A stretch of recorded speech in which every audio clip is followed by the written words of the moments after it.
Fala aí, pessoal, beleza com todos vocês? Como vocês estão? E a pegada para o concurso da Fundac?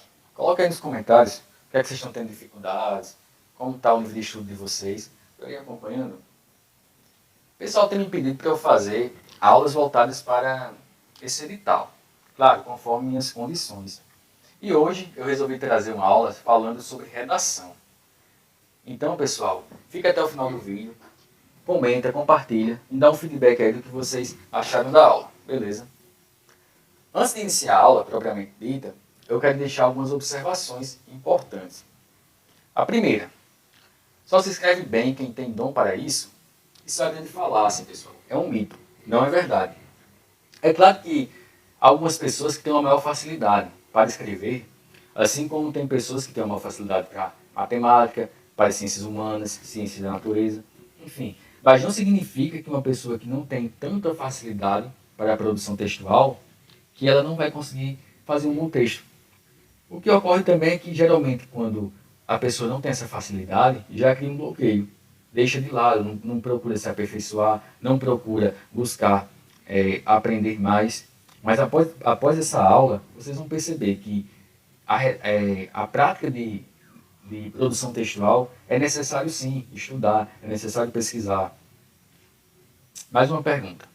Estudo focado na redação da Fundac RN. Eu vou trazer exemplos aqui bem voltados para o concurso da Fundac.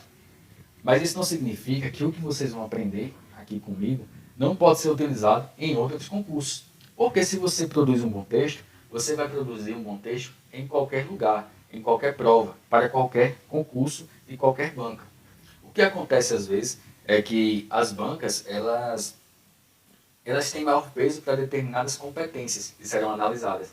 E outra já tem uma diferenciação naquelas competências. Uma vai analisar mais a parte de escrita, outra vai analisar mais a parte de redação, outra mais de conclusão, enfim. Mas se você produz um bom texto, você vai produzir um bom texto para qualquer banca, para qualquer concurso público. E aí, Antônio, qual a sua experiência com a escrita? De onde você tirou isso? Durante o meu curso, que eu fiz aqui na Universidade Federal do Rio Grande do Norte, bacharelado em Ciências e Tecnologia, havia uma disciplina chamada de Práticas de Leitura e Escrita, que o objetivo era a produção textual. E eu fui monitor dessa disciplina durante 2 anos e meio. Tive um contato com os professores, à época, participava das aulas, corrigia redações, então foi daí que veio esse meu conhecimento. E eu deixo até aqui minha gratidão a todos os professores da ECT. Como funcionará um processo de iniciação e aprendizagem? Eu pensei, inicialmente, pessoal, em fazer no mínimo 3 aulas. A primeira aula, que é essa agora, eu vou falar sobre problemas de argumentação, o que deve ser evitado, o que não é para colocar no texto. Na segunda aula, eu vou falar das estratégias de argumentação. Aí sim, são coisas que vocês devem buscar fazer, coisas que vocês têm que fazer no texto de vocês para que construam argumentos sólidos, argumentos eficazes. E por último, eu vou trazer uma redação, a qual vou ficar comentando com vocês. Falar como eu fiz a redação, falar a parte do argumento, como construir os argumentos, a parte de recorte temático, de tema, como fazer uma conclusão, enfim. Vamos debater sobre a redação para que vocês tenham esse conhecimento. E sobre a continuidade do processo. Caso vocês gostem dessas aulas, percebam que foi útil para vocês, daí eu posso até fazer mais aulas no futuro. Beleza, pessoal? Por isso que é importante o feedback de vocês, que é para eu poder saber o que vocês estão achando disso. Então vamos lá, iniciando a aula. Problemas argumentativos. O que vocês devem evitar durante as redações. Primeiro aqui, argumentação ad hominem. Isso deve ser evitado, pessoal. É algo recorrente em textos, mas que deve ser evitado. Essa argumentação é geralmente quando você... Geralmente tem isso em discussões, né? Em brigas. Pessoas começam a ofender a outra. Chamar de palavrão, né? Manda um para um determinado lugar. Enfim, ofende a pessoa. Trata-se de uma escrita utilizando ofensa, agressão ou ridicularizando o interlocutor, em detrimento de uma argumentação clara e convincente sobre o assunto a ser debatido. Você não debate as ideias, você não procura argumentos para debater aquele assunto que vocês estão discutindo, mas fica agredindo um ao outro. Isso é muito comum ver em discussões sobre política, sobre religião, enfim, futebol. Um exemplo aqui de uma redação que tem argumentação ad hominem, que deve ser evitada. Os adolescentes que cometem ato infracional não deveriam cumprir medida socioeducativa, mas serem presos porque são bandidos, não querem trabalhar e acabam sendo apenas uma despesa para o contribuinte. Veja aqui, pessoal, que o intuito da pessoa que escreveu isso aqui é ofender o adolescente que cometeu ato infracional, é chamar de bandido, é dizer que ele não quer trabalhar, mas ele não está buscando ideias para debater a necessidade de mudar, ter essa mudança, para ele não cumprir mais medidas socioeducativas, mas ele ser preso, ele ir para uma penitenciária. Ele não está buscando dados científicos, não está buscando estudos para assegurar esse argumento dele. Ele apenas ofende, dizendo que são bandidos e tem que ser presos e que não quer trabalhar, coisa do tipo. Veja que você não deve trazer seu pensamento, às vezes, do dia a dia. Isso aqui pode ser válido para uma conversa informal, uma conversa com um amigo, mas nunca para um texto oficial, ainda mais um texto para um concurso público, o qual você deseja entrar no órgão, que é a Fundac, certo? Então, como é que isso aqui poderia ser feito? Se ele tem a ideia de querer tirar os adolescentes do ECA, né, e levar ele para o Código Penal ali, ter essa mudança, ele tem que buscar argumentos que deixe a tese dele, a ideia dele, sólida. Por exemplo, ele poderia dizer que as medidas socioeducativas, de acordo com os dados que são apresentados, não estão surtindo tantos efeitos, porque os adolescentes que passam e cumprem alguma medida socioeducativa, logo após, retornam para a unidade de novo. Então, ele teria que buscar estudos, buscar evidências sobre isso.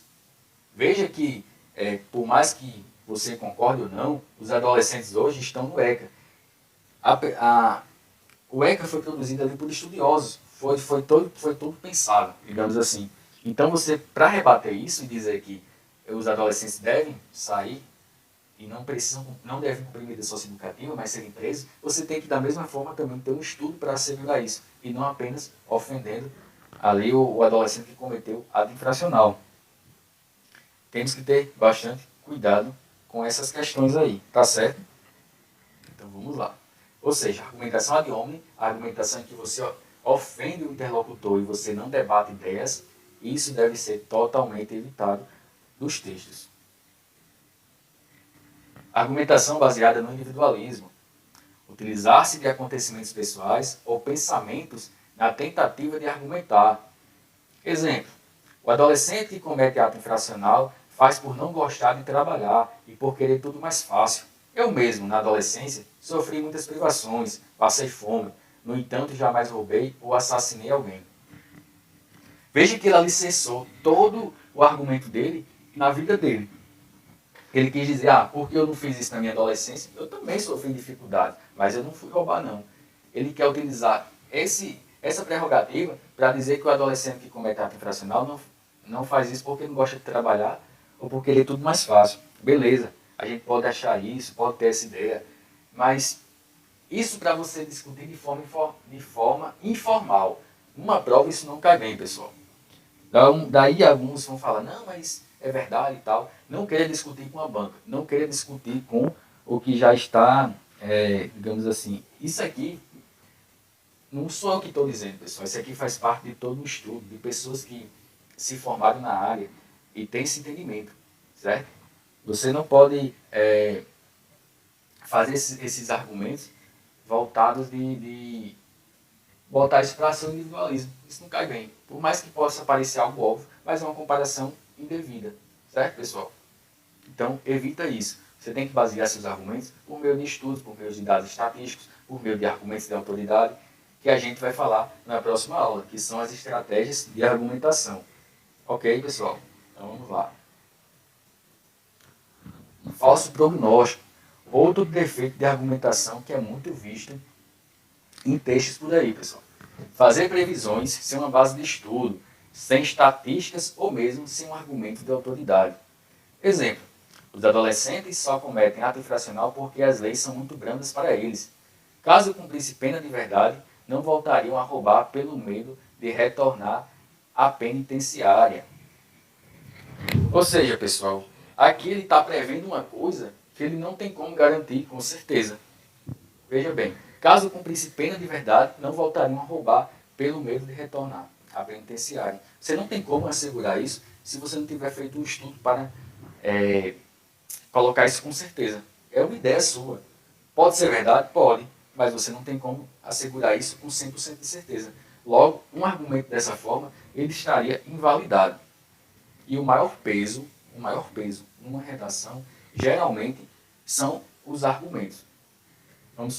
Em média, 40% da nota vai ser argumento. Se você faz um argumento desse, você já perdeu ali, cara, vamos dizer, 2 pontos. Então, é algo sério que tem que vocês prestarem atenção, pessoal. Ok. E como é que isso aqui poderia ser melhorado e tirar essa questão do falso prognóstico? É utilizar recursos modalizadores, pessoal, expressões modalizadoras, que você vai dizer, por exemplo, aqui, ó, caso cumprisse pena. Se botasse assim, possivelmente, se cumprisse pena de verdade, não voltariam a roubar pelo medo de retornar à penitenciária. Veja que você tirou o seu cavalinho da chuva. Você diz o quê? Ó, é possível que isso aconteça. É provável que aconteça isso. Mas eu não estou dando certeza. Pode ser que aconteça, pode ser que não aconteça. Ó, é possível que se dos adolescentes cumprissem pena de verdade. É provável que se dos adolescentes cumprissem pena de verdade. Ou seja, essas expressões vocês têm que utilizar. Quando vocês não assegurar seu argumento em algum dado estatístico, em um argumento de autoridade, em alguma base de estudo, vocês têm que utilizar essas expressões. Porque vocês não têm, na verdade todos nós, se não temos aquele conhecimento na área, a gente não pode opinar as coisas dessa forma em uma redação oficial. Beleza, pessoal? Tem que se utilizar desses recursos modalizadores. Além disso, ainda tem mais um erro aqui, ainda tem mais um problema de argumentação aqui. Ó. Os adolescentes só cometem ato infracional porque as leis são muito brandas para eles. Também, ele também está fazendo aqui um falso prognóstico, dizendo que os adolescentes só cometem ato infracional porque as leis são muito brandas. Ele também não... Eu entendo, veja bem, pessoal, eu entendo que isso aqui é uma verdade, mas veja que não tem nada para assegurar isso aqui que ele está dizendo. Não tem como ele garantir isso aqui com 100% de certeza. Então ele também teria que utilizar um recurso modalizador para não cair num falso prognóstico. Os adolescentes só cometem ato infracional porque as leis são muito brandas para eles. Não, ele também teria que utilizar. É possível, certamente os adolescentes só cometem ato infracional. É provável que os adolescentes só cometem ato infracional porque as leis são muito brandas. Tem que utilizar esses recursos modalizadores para não cair no falso prognóstico. Beleza, pessoal? Vamos para mais um defeito de argumentação. Generalização indevida. Pegar um caso particular e torná-lo global. Exemplo. Todos os adolescentes que cometem ato infracional são pessoas que não têm base familiar e foram criados à margem da sociedade, tendo seus direitos sociais e individuais negados. Uma coisa é fato. Realmente, a maioria desses adolescentes que estão cumprindo algum ato infracional, que estão cumprindo alguma medida socioeducativa, eles geralmente não têm uma base familiar. Mas você não pode dizer que são todos. Jamais. Porque aí você vai cair numa generalização indevida. Por quê? Será que de todos os adolescentes que tem no país, no Brasil, todos, que cometeram ato infracional, será que pelo menos um não tem uma boa base familiar? Será que pelo menos um não foi criado com a família ali presente, teve estudo, teve orientação e acabou realmente caindo nessa vida do crime por safadeza? Entende? Então você não pode dizer que são todos. Da mesma forma, você também vai utilizar de recursos para poder amenizar isso aqui e tirar essa generalização indevida. E como é feito isso, pessoal? Por exemplo, boa parte dos adolescentes que cometem ato infracional são pessoas que não têm base familiar. Esse boa parte você tirou todos. Alguns adolescentes que cometem ato infracional, ou seja, você também tirou todos. Você está dizendo que é uma parte deles, alguns deles, mas não são todos. Daí você acabou saindo da generalização indevida. Veja que é uma palavra que você mudou, mas é uma palavra que você mudou e você acabou garantindo seu argumento. Se deixasse todos aqui, você iria cair na generalização indevida e perderia muita nota com isso. Mais um defeito, noção vaga, imprecisa. Utilizar-se de frases prontas que não agregam valor à argumentação ou não deixa explícito o tema que está sendo tratado. Exemplo, É necessário mudar as estratégias para atingir os objetivos com os adolescentes internados. Ocorre muito essas coisas, pessoal, de noção vaga e imprecisa. A pessoa está lá fazendo a prova, aí começa não ter o que falar, fica agoniado, aperreado lá na hora, aí começa a encher linguiça. Aí geralmente dá isso aqui de noção vaga e imprecisa. Veja, ó, é necessário mudar as estratégias. Que estratégia precisa ser mudada? Ele não falou nada. Ele deveria ter dito quais são essas estratégias. Aí é preciso colocar uma educação mais eficaz dentro das unidades, focar em professores dentro das unidades qualificados, profissionais bem qualificados. É necessário investir em oficinas, investir em projetos de educação profissional para que esses adolescentes, ao sair da unidade, tenham oportunidade de trabalho. Aí ele vai dizer quais são essas estratégias que precisam ser mudadas.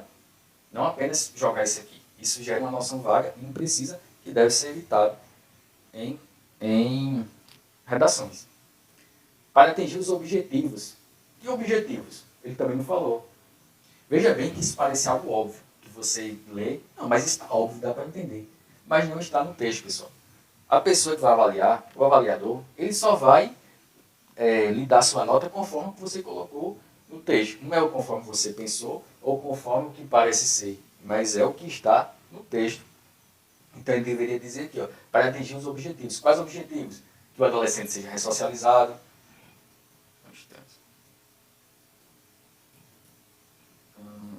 Que o adolescente seja ressocializado. O objetivo do adolescente poder, quando voltar à sociedade, ter a oportunidade de emprego. Enfim, ele tem que falar quais são esses objetivos, para não gerar a noção vaga e imprecisa. Utilização de crenças ou ditados populares. Utilizar-se de crenças ou ditados populares na tentativa de argumentar.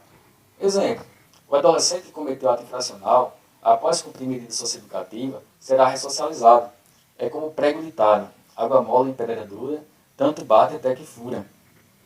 Veja aqui que ele se utilizou de um ditado popular para poder assegurar a argumentação dele. Veja bem, isso deve ser evitado, pessoal. E até também a parte de crenças, certo? Crenças pessoais. Eu sou cristão, eu acredito em Deus, sim, mas eu não posso levar isso para os textos oficiais. Isso fica para eu conversar com um amigo, para eu fazer uma evangelização, mas para textos oficiais não são válidos. Você vai perder nota se você utilizar esse tipo de expressão, esse tipo de coisa. Apelo à autoestima do interlocutor. Não se utilizar de argumentação plausível e recorrer ao apelo emocional. Esse tipo de argumentação voltada para a autoestima do interlocutor, isso é muito comum, pessoal, em propagandas comerciais. Você vê que as pessoas ali utilizam realmente dessas estratégias para poder vender o produto. E está correto, tudo bem, mas para textos, e sobretudo textos voltados para concurso, isso não é bom, isso não é bem-vindo. Prejudica sua nota. Agora, para a parte comercial, a parte de vendas, aí tudo bem. Um exemplo aqui, pessoal. Os jovens estão sofrendo dentro dessas unidades socioeducativas, estão enjaulados. É preciso que as autoridades criem leis para reverter essa situação. Não é possível que, em pleno século XXI, a sociedade permita tanto descaso com os nossos adolescentes. Veja que a todo momento ele aqui está querendo puxar para o lado sentimental, dizer que os jovens sofrem, que os jovens estão enjaulados, que isso não é para ser aceito na sociedade em que vivemos. Mas ele não está buscando argumentos sólidos para poder dizer que esses adolescentes aqui não deveriam ser enjaulados, não deveriam estar nessas unidades. Ele apenas está utilizando de um recurso emocional, de um apelo emocional. Isso também deve ser evitado em textos. Tá aí, pessoal. Eu quero dizer para vocês que se é a primeira vez que vocês estão vendo isso, realmente parece um pouco confuso, parece uma coisa que não deu para entender, que parece ser a mesma coisa. Eu entendo isso aí, já passei por essa situação. Mas não é, pessoal. Vocês assistam a aula de novo, tirem print desses slides, tentem refazer os argumentos de uma forma que você tire o defeito de argumentação. Tem lá uma generalização indevida. Como é que eu posso consertar isso aqui? Como é que eu posso fazer para tirar essa generalização indevida? Antônio falou que eu tenho que fazer dessa forma. A parte de falso prognóstico. Como é que eu faço para evitar um falso prognóstico no texto? Utilizar os modalizadores. né? Aquelas expressões que amenizam aquele teor. Então, pessoal, é um processo realmente às vezes um pouco lento, exige prática, vocês têm que pegar e tentar fazer isso. Também não adianta vocês assistirem esse vídeo aqui e não praticar. Tem que praticar sim, tem que fazer pelo menos uma redação aí a cada 15 dias, uma redação por semana. Eu sugiro que vocês façam pelo menos uma por semana, porque o prazo está muito curto, aproximadamente aí 2 meses para a prova. Então, se for fazer uma redação a cada 15 dias, vai ficar muito curto esse período. Então, faz uma aí por semana, pessoal. Busca entender melhor essas estratégias. Pesquisa na internet também. Se não ficou tão claro aqui no vídeo, pesquisa no Google. Pesquisa esses defeitos de argumentação. Lê mais sobre o assunto que vocês vão entender e vai começar a sedimentar isso na cabeça de vocês. Ok, pessoal? Então, se vocês gostaram da aula, comenta aí para eu fazer a próxima. Que a próxima é para falar das estratégias de argumentação. Aí sim, é como vocês devem argumentar, o que é que vocês têm que colocar no texto. Isso aí eu vou falar para vocês. Hoje eu falei dos problemas e do que deve ser evitado. Na próxima aula eu vou falar sobre o que vocês têm que fazer. Valeu, pessoal. Um grande abraço. Continua firme nos estudos que vai dar tudo certo. Até a próxima.